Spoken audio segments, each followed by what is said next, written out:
Have you ever gone to the beach feeling confident, maybe even excited, only to realize 10 minutes later that something is off? You walk out of the water, the sun is shining, and everything should feel good. But then it starts, that slow burn between your thighs. And the crazy part is, it's completely preventable. At first, it's subtle. You adjust your shorts, you sit down, and you stand up again, and you convince yourself it's nothing. But as the fabric dries and becomes crunchier, it gets worse. Every step becomes noticeable, and you're not enjoying the beach and the water anymore. At this point, you're basically managing friction. I've had days like that, and for a long time, I thought it was me. Maybe it was that my legs were too big. Maybe it was because I sweat more, or maybe it's just what happens when you're built strong. But I eventually realized something, and it's that it wasn't me at all. It was the swim shorts that I was wearing.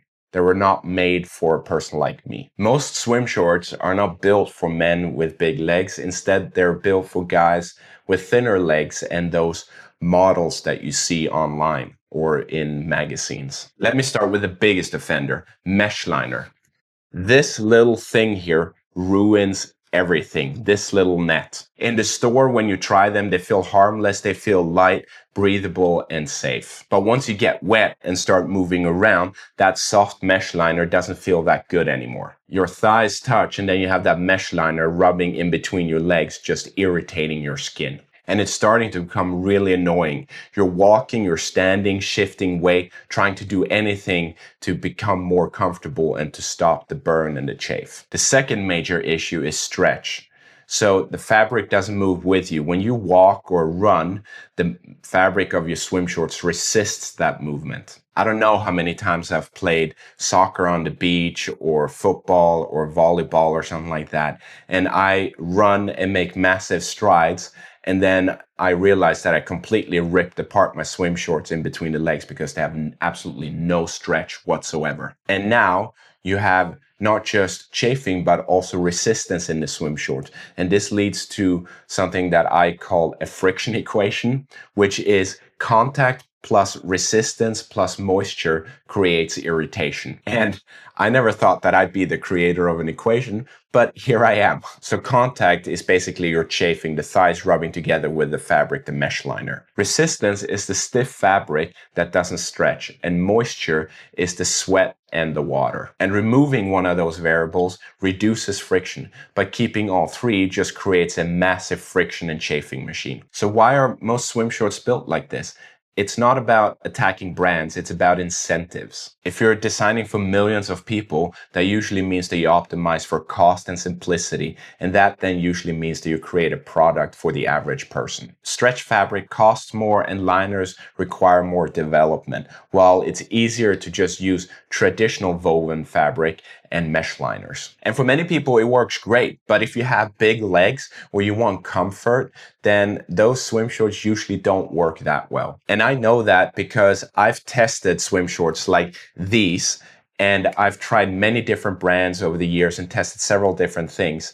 And if you have big legs, wearing mesh liner swim shorts or swim shorts that don't stretch becomes really uncomfortable after a while. But don't get me wrong, the shorts look great when I wear them. It's just they're not really comfortable to move around in and maybe do beach activities or sports or something like that, or swimming, for example. So we stopped asking ourselves, why does this continuously happen to me? And instead started asking ourselves, how do we engineer this out completely with our product? And that's when Nordic Dudes began. And in the beginning, we thought it would be simple, right? Just use a little bit of better fabric, right? But it wasn't. We went through several samples, and it took us a year and a half to get to the final sample that we have today. And we had several samples that in the beginning felt promising. We wore them and they were really comfortable. They were stretchy and the liner was comfortable. But then once we started testing them and doing different things, we realized that we started to chafe.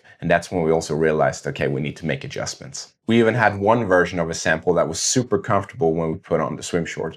But when we went to go swimming with them, and then afterwards when the shorts dried, they became really stiff and hard. And that made them really uncomfortable. But eventually we hit a breakthrough with a specific manufacturer who created a pair of swim shorts with really stretchy shorts and then a really soft and also stretchy liner. And that was an amazing moment for us because we've been fighting to get good swim shorts and testing different manufacturers for a while. Now, how did we test these? We didn't just ask ourselves, do these feel comfortable when we're standing still? We squatted, or as we call it, we did the squat test to see where the fabric pulls and where it becomes uncomfortable. We looked at where tension is formed, where the seams pressed into the inner thigh, how the liner behaved under movement, and whether the outer fabric resisted or flowed with our movement and our body. We locked in a 6-inch inseam and opened up the thigh area. This was to ensure that the shorts weren't too tight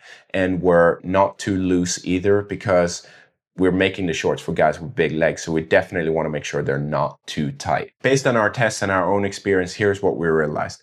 First, we wanted to have real stretch, because with a real stretch, it distributes the tension and it just makes the swim shorts way more comfortable to wear. The second thing was a built-in performance liner, and we wanted to make sure that it was soft and stretchy so it doesn't become like this hard and scratchy material when it has been wet and then dries. And thirdly, a better fit around the thighs so it's not too tight for people with big legs and actually fits nicely around the thigh area and actually looks good when you're wearing them. There's something interesting about this as well, because most guys don't talk about this problem.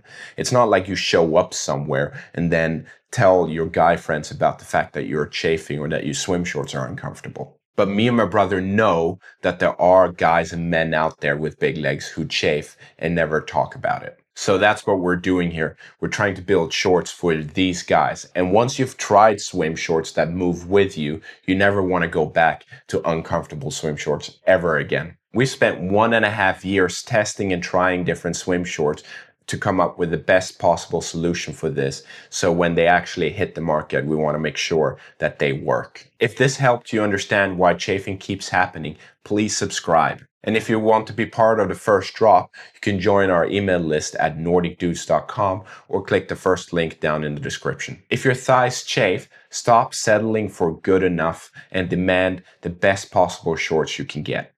I hope you enjoyed this video, and I'll see you in the next one. Have a nice day. Bye.